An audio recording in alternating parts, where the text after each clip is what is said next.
Welcome, everyone. Are you all having a good con so far? Yeah. Nice. Awesome. So if you're here, I'm assuming you want to learn how to just get into the Linux space. And if not, then you should still stay anyway because Microsoft. So I'm sure this is not surprising, but big warning, this is going to be a dense info dump panel, and I only have 35 minutes, so I'm going to try and speed through this as quickly as I can. If you're worried about missing stuff in the slides, don't worry, I have like a QR code and a link if you want to look at this all afterward. No worries. But yeah, let's get right into it. So who am I? You can call me Jeff, that is my hyena persona that's on my badge. I also have a bat persona that you might be able to see. I have like a sticker on the laptop. I've been a furry for about 3 years now. I'm a data engineer in my real job. So that means I actually end up using Linux a lot in my daily life. But for personal use, I'm also Linux jogging. It's really nice to use. And sometimes I'm an amateur artist. This badge I actually do, so sometimes I do it. So anyway, you might be wondering if you actually interact with Linux in everyday life. And in fact, you probably actually do, whether you realize it or not. So the most obvious of these, if you have a Steam Deck, you most definitely have used it because Valve uses a version of Arch Linux under the hood. So if you use a Steam Deck, you use Linux. Android phones also, they have the Linux kernel in them, so you've indirectly interfaced with it. It's a lot more locked down than like you would if you install on your desktop, but it is there. A lot of cars have Linux in them, so if you have a Toyota or a Honda, I think a few other makes out there, they actually use Linux under the hood for their infotainment system. And then also, most companies use it in their servers. Like my company, all of our stuff just uses like containerized Linux. And most companies out there, whatever apps you have, they will be using it. Yeah, basically like anything that uses like a Raspberry Pi type device, some sort of SPC, a lot of them use Linux, which is pretty awesome. So anyway, why Linux? If you're here, you probably already have your own reasons for considering it. But in case you need some sort of reminder, I kind of collected a bunch of articles. I'm not going to go through them one by one due to time concerns. But I'm sure most of you have seen this meme. And I think this pretty much sums it all up. So Microsoft in particular has been really bad at breaking the most basic things in your operating system. Task Manager being one of them that they've broken recently, Windows recovery environment. They constantly aggressively push their browser and their search engine. I'm sure you've all seen if you use Windows. Do you want to try Edge? Constantly. Yeah. And if you use Edge, then it'll try and bug you to use Bing. It's just no fun. They push updates that break millions of devices. Just earlier this year in January, they pushed out an update that broke millions of devices. And this is right after they said, we're trying to rebuild trust in Windows. So great start to rebuilding that trust. They constantly commit massive privacy violations, including if you have a Microsoft account and you have a BitLocker key synced to it, they'll just give it to the government if the government subpoenas them. So that's cool. And then also, very recently in the news, some hacker, granted they didn't have good OpSec on their end, but they used their GDID, which is just like a global install identifier, to track their movements across VPNs and countries.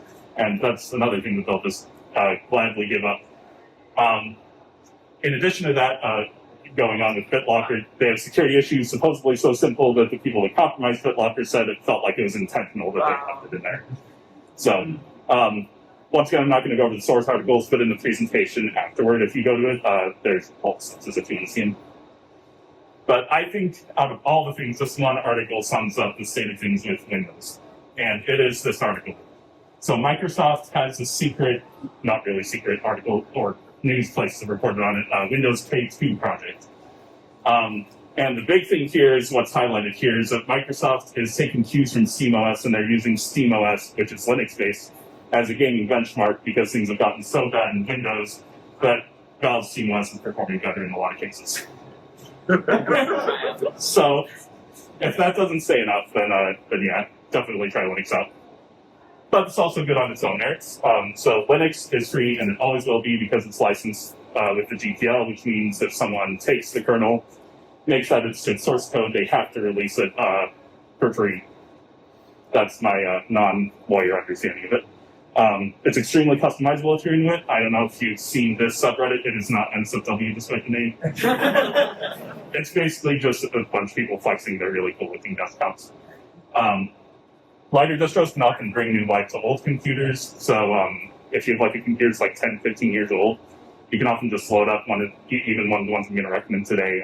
You can usually load it up on it and it'll run just like it was brand new from the factory, compared to Windows 11, which it usually runs terribly on older computers, if you can even install on them. Gaming is still very doable on Linux, and usually it's, in my experience, better than Windows for older games. So like Windows XP era games, usually I think that it usually runs better. Like Knights of the Old Republic, my roommate and I were trying to run it like a couple of years ago, and he was struggling to do it on Windows, but I had no problems, and I think I was using Ubuntu at the time, so that's usually something that's nice.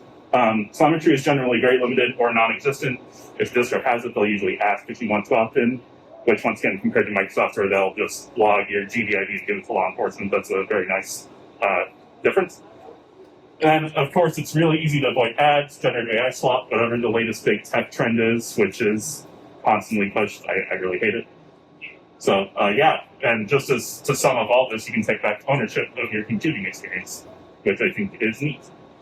So I'm going to break this up a little bit with just some fun facts, because I know a lot of this is a little bit dry. So I'm sure a lot of you have seen this guy when Linux is mentioned. Why is that? He is the mascot of Linux, and his name is Tux. And he even has like a whole Wikipedia article. It's not a huge one, but it's something.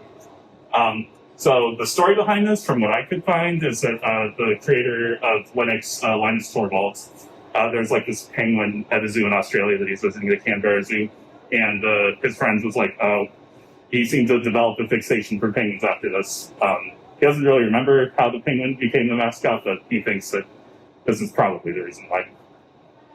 And there are just like lots of different versions. This is just on the Wikipedia article alone. I don't know why, but it's cool, I guess. And also, I'm sure you noticed it. The muscle that's on. Yeah, anyway. So, things to know going in. I definitely think there's some things, like some caveats and some tips to know going in, because it is, you can run into some pitfalls. Yeah, so getting Windows programs to work, it can definitely be a little bit of a gamble. I think it's generally good for games, but for some programs, you may need to use an alternative or dual boot with Windows or Mac. I definitely do for like Affinity Photo, for instance. I use that. I've struggled to get it to run in an emulate or competitively later. So that's something that you may have to do. If you're a total beginner, definitely make sure you have some other computer or some means of restoring it. Or you could use a virtual machine, which I'll talk about a little bit. Definitely something to make sure that you can get back to your computer's former state in case you accidentally mess up. And then, yeah, your mileage may vary depending on your device, especially if it's not like a standard computer. When in doubt, you can just look up instructions. Like, I have a MacBook Pro 2021 there. It doesn't really work with any of the distros I'm going to talk about, but there's a way to install some form of Linux on it. So if you're in doubt, you can always look it up for your device and figure it out. And then some tips. Search engines are definitely your best friend. I think that's how I've learned like 90% of what I've learned. There's also a caveat to this, which is that AI slop and SEO optimized articles are just everywhere. It's rampant. Even before AI was a big thing, it's an issue. So avoid those if you can. They usually are like at the top. My recommendation is to look for sites where you're assured to see like actual humans saying stuff. So Reddit, Stack Exchange, Ask Ubuntu is like a sub-site of Stack Exchange, so it's usually a good one. And distro-specific forums. So like Linux Mint has a linuxmint.com site. Arch Linux is like, I think it's archlinux.org. So definitely look for those and not for someone trying to get your place. And yeah, as with anything new, it's going to take time if you're, totally new to it. So it's okay to take your time, make mistakes. It's a whole new thing that you're getting used to, and it's going to take some time. I know in my time, in the last 14 years since I started using it, I've definitely screwed up some installations. It's going to happen, and that's okay. And then, this is especially important because this is usually where things end up getting screwy. If you mess around in the terminal, always look and make sure you understand every single command before you run it. Especially if they begin with sudo. I don't know if any of you watched like Linus Tech Tips first. Like, I think it was their first. Like, oh, we're trying installing Linux, and Linus like he was like trying to install something, and the like error message said, "Type yes, do as I say, because you're going to uninstall very important things." And he just typed it anyway and didn't read it. Make sure you read everything, because otherwise you will potentially screw things up. Especially if they start with a sudo word, which means like admin privileges. So be very careful.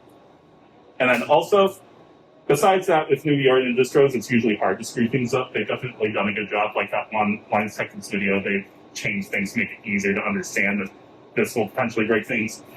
But if things get really warped, you can always just reinstall it or go back to the OSs on your computer. So, with all that said, where do I start?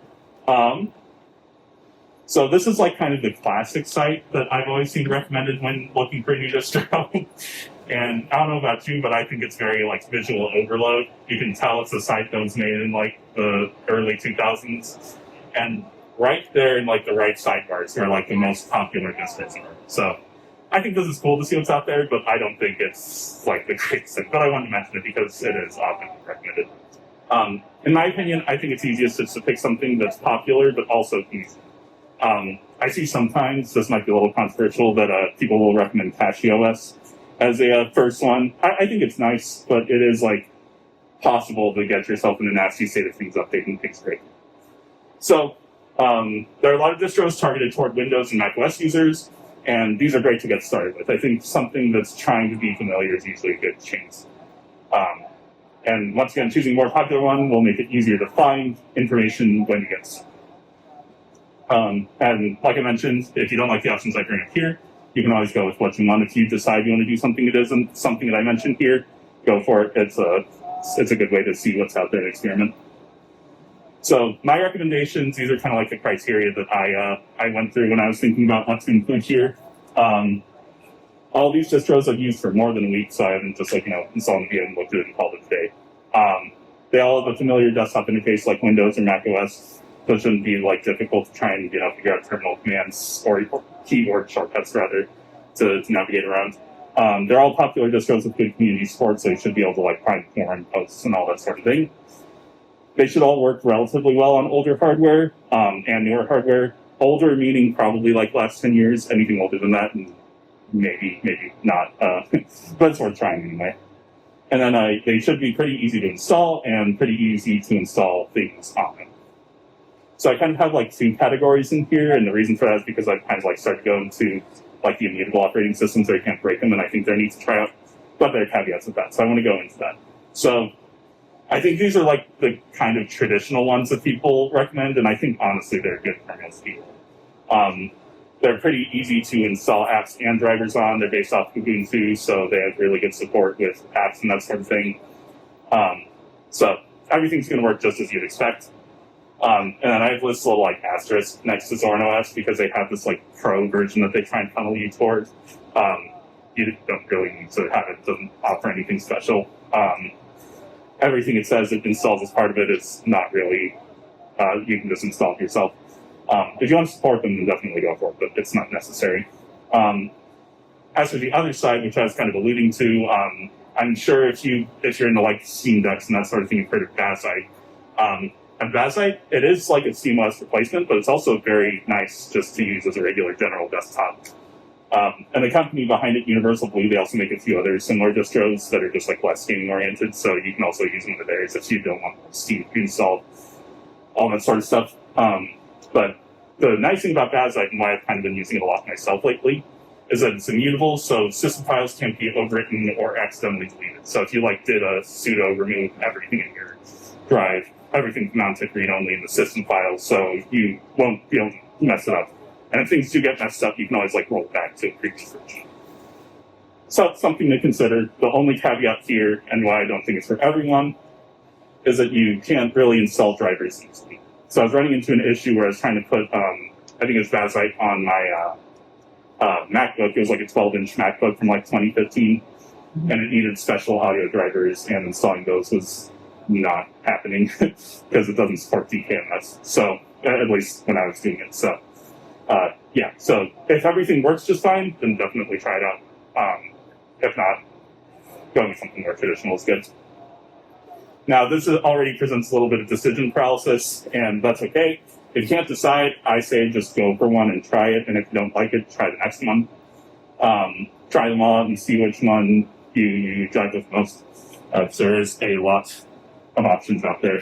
As you saw in that list in Distro Watch, it was a very massive list.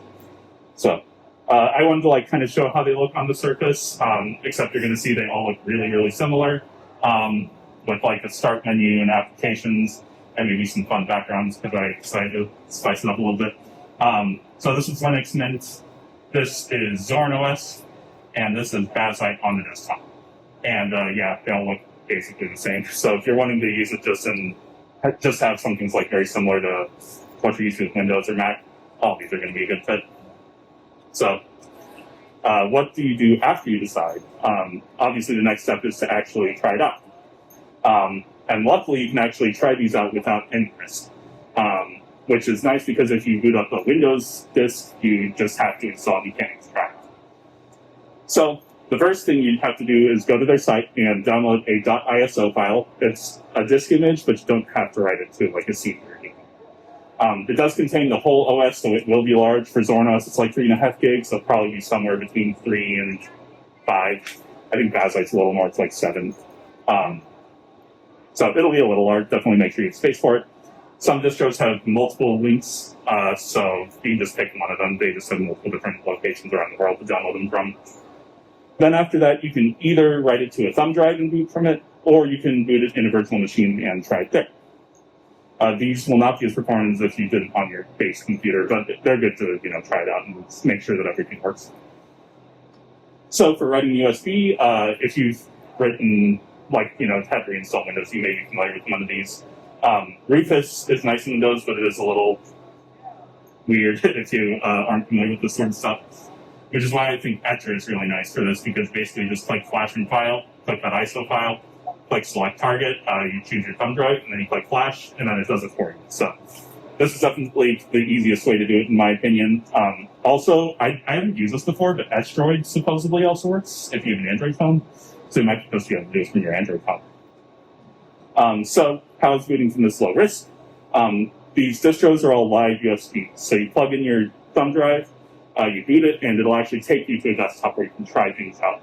And then from there you can install it. So you can kind of see how everything works. So it gives you a sense of how things will run on your hardware, display, audio, Wi-Fi, Bluetooth, all that stuff. And I definitely recommend checking that out to make sure that everything's going to run before you install it. Then from there you can install it, or you can turn off the computer, remove the thumb drive, and then you're back to it. You can also run a virtual machine, which for time constraints I'm not going to show it, but basically you can run a computer inside your computer with a program and use that ISO file to run the operating system. So VirtualBox, Hyper-V if you have Windows, or UTM if you have a Mac, they're all good free choices to run a VM. They're pretty easy graphical interfaces. And fun fact, all the desktop screenshots I took, I actually did in the VM. So I actually did, start a bunch of little small instances and experiment with them. So I'm going to do a quick demo with this idea pad that I just had laying around because it should be pretty easy. So it has Windows 10, I think LTSC IoT edition, but I don't want to deal with Windows anymore. So I just thumb drive that I put Zorin on, if I remember right. So the hardest part is figuring out how you even boot onto the thumb drive. Because if you just press power and start it, it's going to go right to your base operating system usually. So most laptops will have something on the screen that shows what button you need to press. This laptop doesn't. So really the solution is to just mash delete or F11, F12. Keep trying. I know it's F12 because I've done it with this laptop before. It actually beats. Then you'll get a boot options menu. Oops, I tapped the thumb drive. Hopefully that doesn't affect anything. There's a USB hard drive here. So I can actually go down to it, press enter, and then that's the hardest part. Then it takes you to the screen, it'll automatically boot.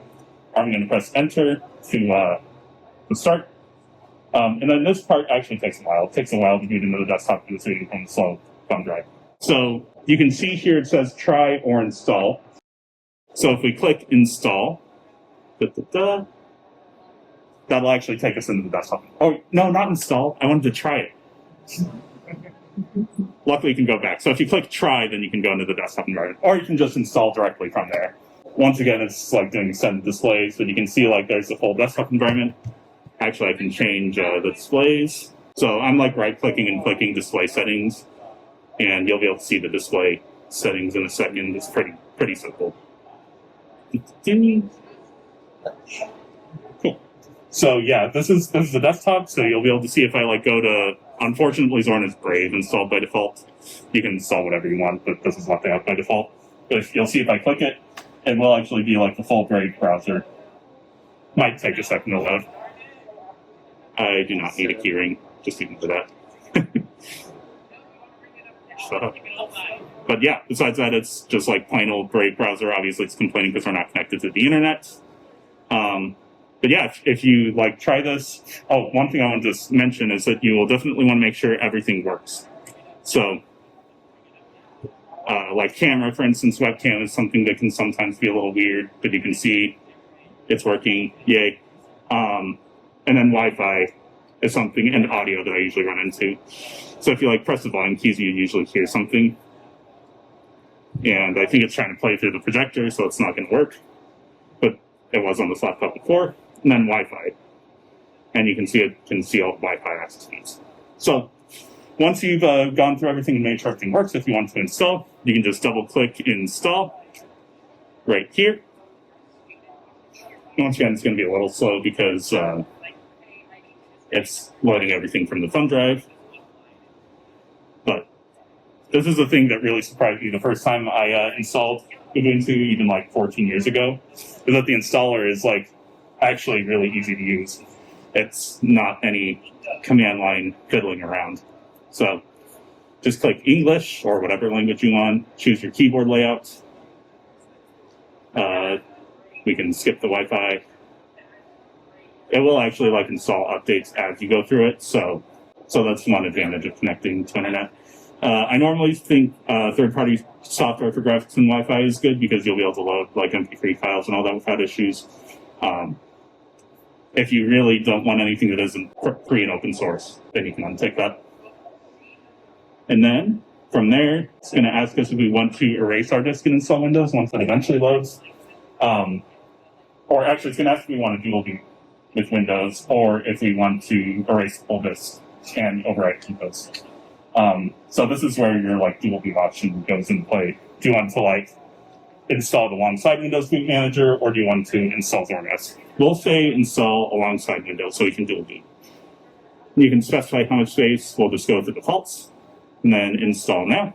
And then it takes a little bit because it is going to overwrite the thumb or the drive on the laptop.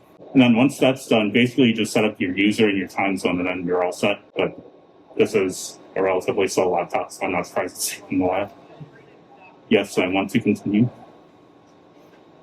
There we go. So yeah, we can set our time zone and then set up the user. So type in your name, username, password, my very secure 4-character password. And then that's all there is to it. Then you just wait till it finishes, and then you restart, and then you have it installed. And when you dual boot with Windows, it will bring up like it's called Grub, but it's like a bootloader. You can pick between Windows or Linux. So you can go back to Windows if you want. Obviously, if you override it, it's just going to be right into whatever history it is. So we can see how it looks if I have enough time, which is probably not likely, but I wanted to show just like how it is to install, because I was definitely worried the first time I was doing it, but it's honestly not that bad. So I'm going to try and speed through this because I'm running out of time. So yeah, I'm sure some of you have seen this fox before. So this is one of the earlier proposed Linux mascots from this guy called Alan Mackey. The reason this fox came to existence is because his brother posted this on his site, which you can see is very 90s. I say that endearingly. There's some cool buttons that I should put on my site, honestly. And much, much later, in like 2019, this artist called Catholic Gates, who found out about this fox from her girlfriend and drew the fox as a fox girl. and then her girlfriend gave her the name Xenia. And then later she also drew this, which, if you're familiar with Xenia, you've probably seen this. I definitely saw this when it first came out. And yeah, later the artist that originally drew the fox, he actually emailed Catholic Gay Team about the fox. And he revealed that he actually originally intended the fox to be a boy. Although he drew the fox somewhat androgynously. His words, not mine. But it turns out that not only was he okay with making the fox a woman, he also thought making her trans was a perfect parallel to the transition of Linux users that he noticed. So this is like an excerpt from his email, which is pretty awesome. So so there you have it. Linux has a cool trans mascot. Sadly not official, but she can be in our hearts, and you see her pretty much everywhere as well. So anyway, so once you've installed it, what do I do? You may wonder. Well, obviously, start using it, silly. So setting up apps and settings is in order. What I'm going to show is in Linux Mint, but it'll apply to all three in somewhat similar fashion. So, web browser, most distros come with Firefox or Chromium or Zorn if Brave, but it's easy to install something else if you don't like what it has. Most of these distros are going to have something called Software Manager, Software Center. I think with Bazite it's Bazaar. It's something similar. It's the same profile. You just look up software, look for it in whatever search field it has, and then you just click the program and then install. So it's very similar to like Mac OS, or I don't know why you would use Windows or the Microsoft Store Windows, but it's similar to any of those. If it's not there, like Google Chrome, you can just install a package from their site and install it, kind of like Windows. So look for the .dev file if you're using Mint or Zorn, or if you're using Bazite, it's .rpm. Click it, download, and then you're all set. Oh, it opens a window that you have to click install, so then that's pretty much it. For themes, I did have this thing about custom theming, but for time I cut it out. You can check the little appendix afterward, but default theming I think is usually pretty good anyway. If you look up themes in the settings of whatever distro you have, you can just look up the style, appearance, you can set to dark or light modes, choose the accent color. Mint has quite a few options there. Some may have more or less, but I think it's usually pretty good. And this isn't theming, but I think it's important anyway, because you may have seen like the terminal with like the specs, the cool like Pride logo. If you want to flex your system specs like this, check out Fast Fetch, which is like the base thing that this uses. Or if you want like the Pride flag logo, look at PyFetch, because I think that's pretty cool. Pretty easy to set up too. Messaging, most messaging apps that you use are in some form. So Discord and Telegram you can pretty much just find. They use Flatpaks. I think they're usually pretty good. If there's something like WhatsApp, I don't know why you would use WhatsApp, but if you do, there are third-party clients you can use, or Android in my browser just works fine too. Office programs, this also doesn't get me excited, but people do use them. Most distros have LibreOffice pre-installed, which is, I think, pretty good personally. Nothing crazy to show. It works. OnlyOffice is also an alternative if you like the ribbon UI. LibreOffice also has it, but you have options. Or you can use Word Online, but why would you ever do that to yourself? Yeah. Image editing, you've probably heard of these even if you're not familiar with like Linux, because they're usually touted as good alternatives, and I think they're pretty good. So GIMP, of course, is a classic, and it's better than it used to be because it is non-destructive editing. Inkscape is good for vector graphics, and then I think the real best option of these three is Krita, because it's a really nice interface. I like it just like how it is, and it's all stayed on it to configure it to make it work for me. Even if you don't install Linux, you should try it out anyway if you like drawing. As for tablet support, pressure sensitivity, if you have a Wacom tablet, I don't know how you say it, should work out of the box, and most laptops with pen support. If not, you can generally find a driver and get it to work. I think we on XP Pen are usually good about providing drivers for Linux. Yeah, I think generally, like I have a Cintiq 24-inch, which I definitely didn't need to get. But it has the Express key remote, and that also works in it. And part of that is just because Wacom provides drivers to the Linux kernel, so all their stuff should be pretty well supported generally. Whereas we on XP Pen don't really do that, unfortunately. They should, but they provide drivers, so that's good at least. And yeah, fun fact, I actually drew this badge using Krita, so yay. Cool. And then games, make sure I thing and try and speed through the rest of this. So this is really easy in Bazite because Steam is pre-installed in there, but for any of the other options, it's usually really easy too. So in Linux Mint, you just look up Steam, install, and then that installs the Steam install. And then that will actually install Steam. It's a little weird, but it's easy enough. And then generally, to get games to run, in the past, you had to go into settings and actually like turn on compatibility for all games. Now it's generally just on for everything, so you shouldn't have to worry about that. But if you do run into issues with games, you might have to like right-click, go into properties, and then like force a specific Proton version. Proton is like the compatibility layer. Windows games work more than you might think. So ProtonDB is the site that I use all the time to see if a game will work on Linux before I even buy it. It's a really good site to see people submit reports and say whether a game works or not. Are We Anti-Cheat Yet is also a good site to see if a multiplayer game works, which is unfortunately not as good. But it's another good resource to check. You can also use workarounds to install non-Steam games in Steam. You like add a non-Steam game and then mess with the compatibility settings. But I generally think if you have a non-Steam game, Lutris is a better option because you can sign in with your Epic Games Store's GOG account, whatever, or just add exe games in it as well. And it also has an otter logo, so I think that's a good choice just because of that. And then, yeah, as I mentioned earlier, bottles, if you want to just run an exe installer for a game, or if you have an exe in general, I think bottles is really good and an easy way to get into that. You can also install wine, is what it's called, and run things out directly, but this kind of isolates your environments. You don't have to worry about managing everything in one wine instance. Proton does use wine, so generally if something runs in Proton, it'll probably run wine. So cool. One last fun fact before I have closing thoughts. This is the mascot for KDE, which is what Bazite's default environment uses.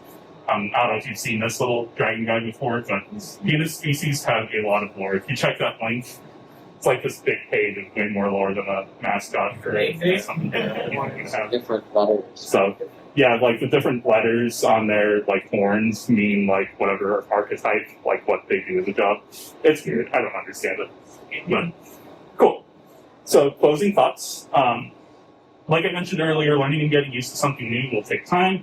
And that's okay. It took me a lot of time. I'm still far from an expert, but yeah. In my experience, it's good to start just by dipping your toes in and then gradually start using it more and more over time. You can go cold turkey and do it that way. Some people learn best that way, but for me, I didn't even start daily driving any Linux system until 5 years ago, even though I've been using it off and on for 15 years. So yeah, you'll acclimate yourself better, I think, in my experience, if you do it bit by bit. More stuff I think will definitely work than you think, but falling back to Windows or Mac for things you need is very understandable. I do it sometimes. And even if you don't go out here trying the Linux distro, I hope that knowing there's more out there than what Big Tech offers is helpful. Because you should not feel like you're forced to use one of two options, that both of which suck. So yeah, I'm going to take questions outside the room just to be respectful of the next panel. I'll chill around for a little bit if you want to ask me anything. But thanks for coming by. You can scan that code if you want to look at the presentation, or I have a link there, and you can also follow me, Blue Sky Mastodon, a few other places. I also have a YouTube channel. And yeah, if you want stickers, I did make some stickers for this in print them, so feel free to come by and get them. And yeah, thanks everyone for coming by, and I hope you have a good rest of your area.